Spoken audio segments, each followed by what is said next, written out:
Imagine there are two people, person A and person B. Both of them have same qualifications. Both of them start at the same job in the same office. But after a decade, person A might reach a higher level of success and person B might still be at the same level. Now, in this scenario, what differentiates the person A from person B? What is that quality that determines true success and fulfillment? The answer to this is awareness. And that is what we will talk about today. And today's video is not just about theory, but it is about understanding the nature and the architecture of awareness so that we can harness this power to create a life of holistic abundance and true fulfillment.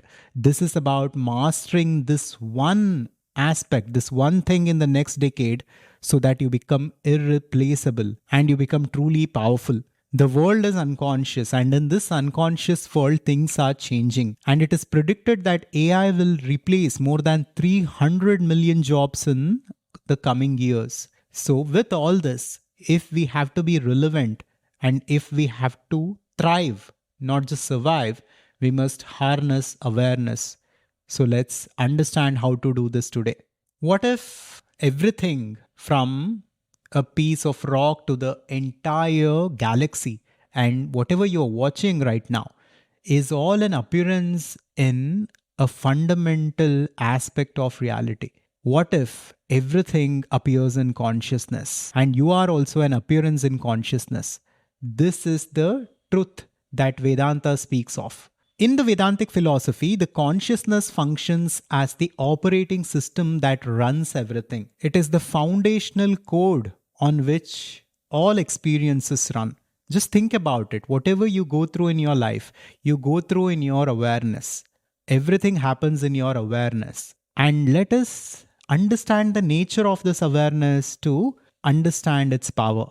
So as per Vedanta, the world is not the way the materialists explain it. The matter and the energy and the entire universe that is around us, the physical universe, is not fundamental as per Vedanta. And this matter does not give rise to consciousness, like how materialism describes. Instead, as per Vedanta, consciousness is in which everything is, and consciousness is in which matter is. So as per Vedanta, consciousness is not an outcome of complex neural activity, but instead is a fundamental essence of reality within which everything is. The Sanskrit term for this fundamental reality, Sat-Chit Ananda, encapsulates the essence of what we are trying to understand. Sat is existence. So existence itself is conscious and consciousness. That is how it is looked at. And this fundamental reality, this consciousness, is the source of creation. It is the source of life. And when this channels through our mind, it becomes our awareness that we make use of to live our life. So the infinite consciousness becomes reflected consciousness or channeled consciousness as it channels through our mind. And our mind is nothing but a bundle of thoughts, feelings, emotions, belief systems, and a deep-seated identity called the ego. But as per Vedanta, you are none of this. Your core identity is that infinite consciousness itself. On the way, you have somehow, somewhere misidentified yourself as this mind or as this body, and because of which you are experiencing this limited awareness.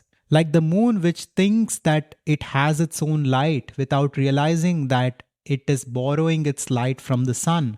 We are this individualized, conditioned awareness, and we think that this awareness is an outcome of the body, and it is somehow being generated through the brain or through some neural activity. Instead, the brain, the body, the mind are simply instruments which are channeling that infinite consciousness and giving us this limited awareness to experience this life. Now, why is it important to understand this, and how is it related to living our ideal life and achieving fulfillment and progressing in our professions, in our businesses, in this material world? Let's come to this now. First of all, we can come to this understanding through self inquiry. We can just look at ourselves and we can easily come to an understanding that we are not the body. We simply have the body. We are something which is beyond the body. So, this something is the awareness that we are. And beyond this awareness is the consciousness, that is the infinite consciousness, which is ultimately who we are. So, what we need to understand is that this consciousness is the life force. It gives existence to everything. That is why it is described as Sat or existence. So, since this is the life-giving force, as it channels through our mind, based on the nature of the mind, based on the nature of our tendencies, and based on the nature of our thought patterns and belief systems, it gives life to them accordingly and it manifests them in the external world. That is why Ashtavakra said, Yamati Sagati Bhavet. However we keep our mind, such a life will live. The awareness that we are is creating a certain kind of life for us. And this is what we must master. We must master our own awareness and we must understand the nature of consciousness if we want to truly live a life that we want to live. As we go beyond the body and the mind and recognize the nature of our awareness and the consciousness, slowly the boundaries between the self and the other fades away. And this gives rise to a profound experience of what reality actually is as a holistic unity. Through this expansion and through this understanding of reality, we go beyond our cravings, our limitations, and our stress and anxiety to experience true fulfillment. As artificial systems begin to master different technical skills in the coming decades, what becomes more important for us human beings is to recognize our true nature as that infinite consciousness, as who we truly are. Because this will remain the one thing that AI cannot replicate. This will become the one thing which will lead you to your ideal life. When we recognize ourselves as who we truly are beyond this body mind, as that infinite consciousness, this understanding and recognition will give us different insights, intuitions, and it guides us to get where we wish to go in life.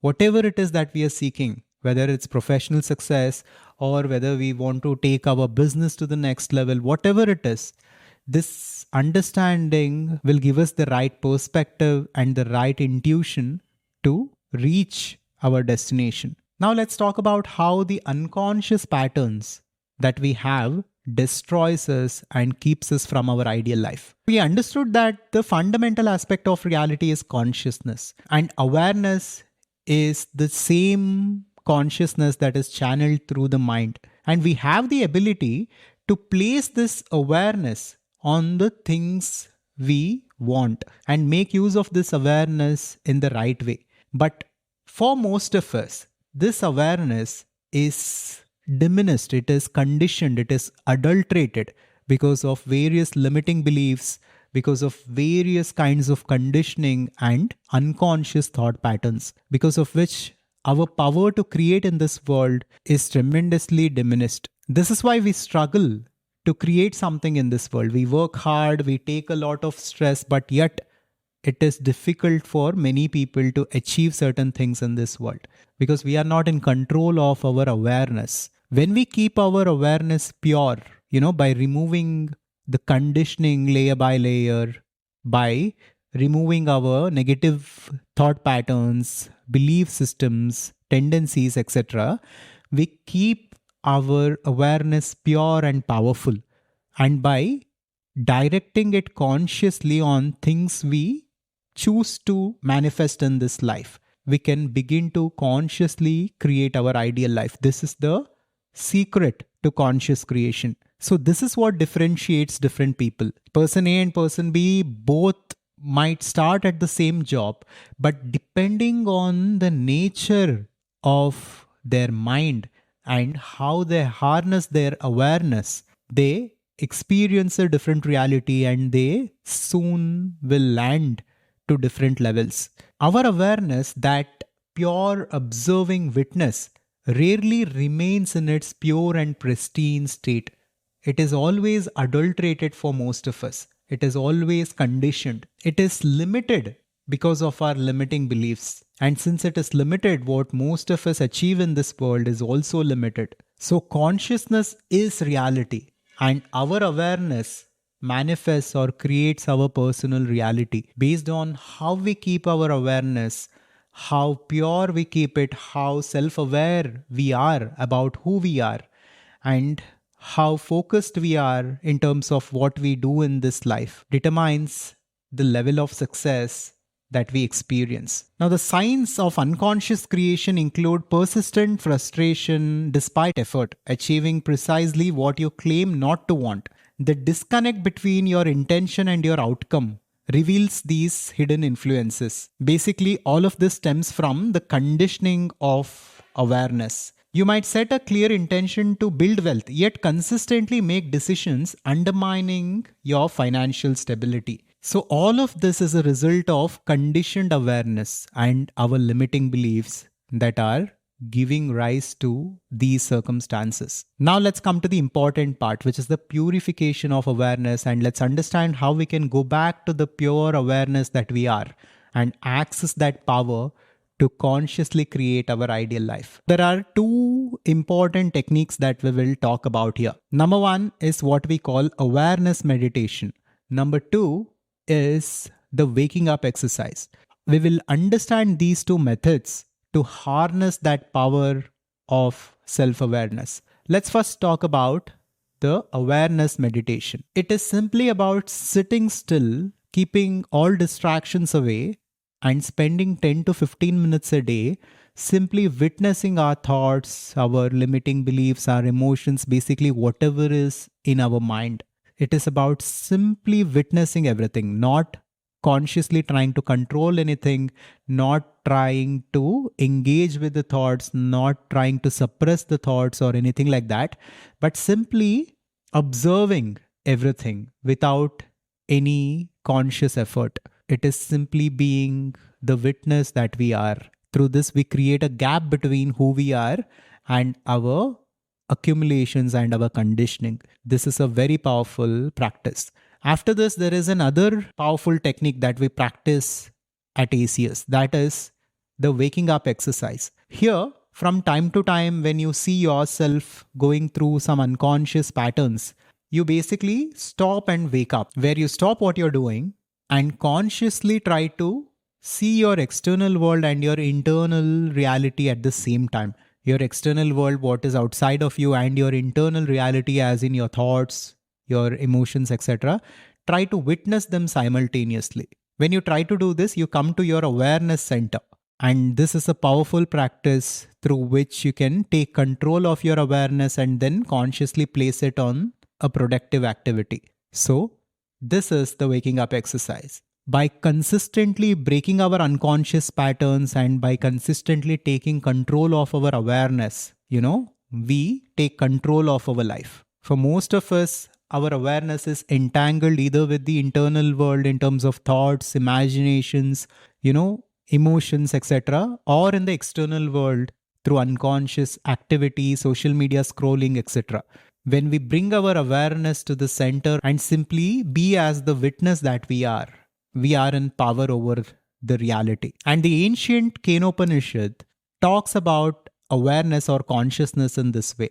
That which cannot be seen, but yet that which enables seeing, that is awareness or consciousness.